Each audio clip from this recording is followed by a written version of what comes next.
Persépolis fut fondée par Cyrus le Grand.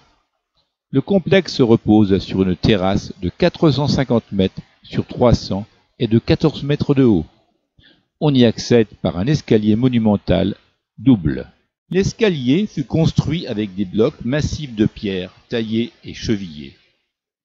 On compte 110 marches, larges de 6 mètres, profondes de 31 cm, avec une déclivité de 10 cm, ce qui permet aux cavaliers de monter. La Porte des Nations a été construite par Xerxès Ier vers 475 avant Jésus-Christ. Son entrée ouest est gardée par 2 taureaux colossaux de 5 mètres de haut d'inspiration assyrienne. Des bancs de marbre longent les murs du hall, dont le toit était supporté par 4 colonnes de 18 mètres symbolisant des palmiers. L'allée des processions, elle va de la Porte des Nations à la porte inachevée. Sur toute sa longueur, elle comprenait des salles de garde et des réserves.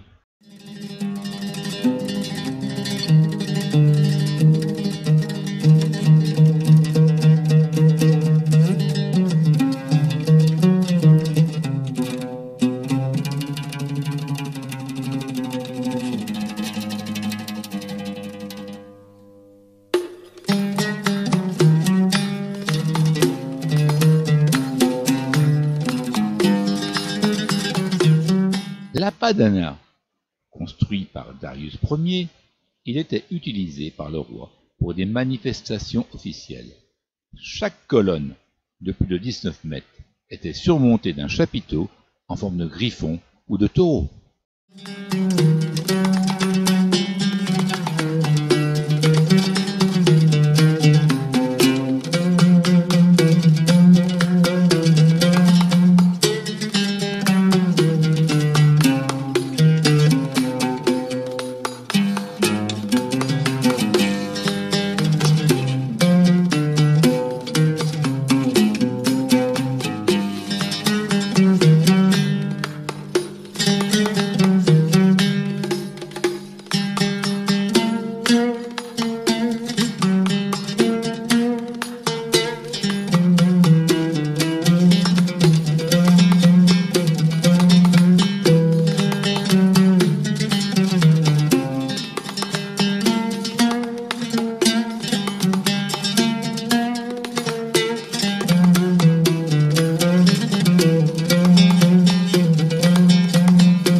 La frise consiste en un défilé de personnages sur 3 registres horizontaux, séparés par une frise de rosaces, tous dirigés vers la droite. Il y a en tout 23 groupes de tribus. Chaque délégation compte environ 3 à 8 membres, et le chef de chacune est mené par un huissier, perse ou mède, vers l'entrée de la salle d'audience. Tous portent des offrandes, à l'exception du premier groupe, les mèdes, et ils sont tous désarmés, sauf les Scythes.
Le Tachara, c'est le palais de Darius Ier.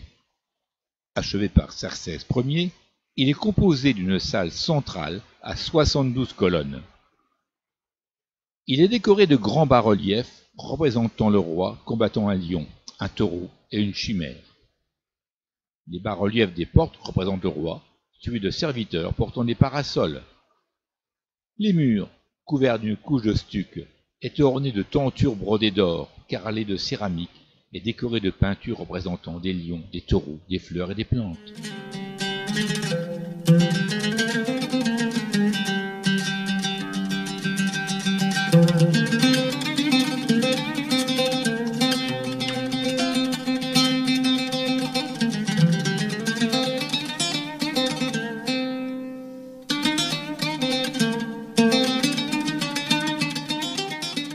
Les tombeaux. Situés à quelques dizaines de mètres au-dessus de la terrasse, 2 tombes creusées dans la roche du Khou Eramat, la montagne de la miséricorde, dominent le site. Ces tombes sont attribuées à Artaxerxès II et III. Les bas-reliefs représentent le roi, soutenu par les 28 nations vaincues. Au-dessus de lui sont représentés les symboles ailés du dieu Ahura Mazda, la lune et le soleil.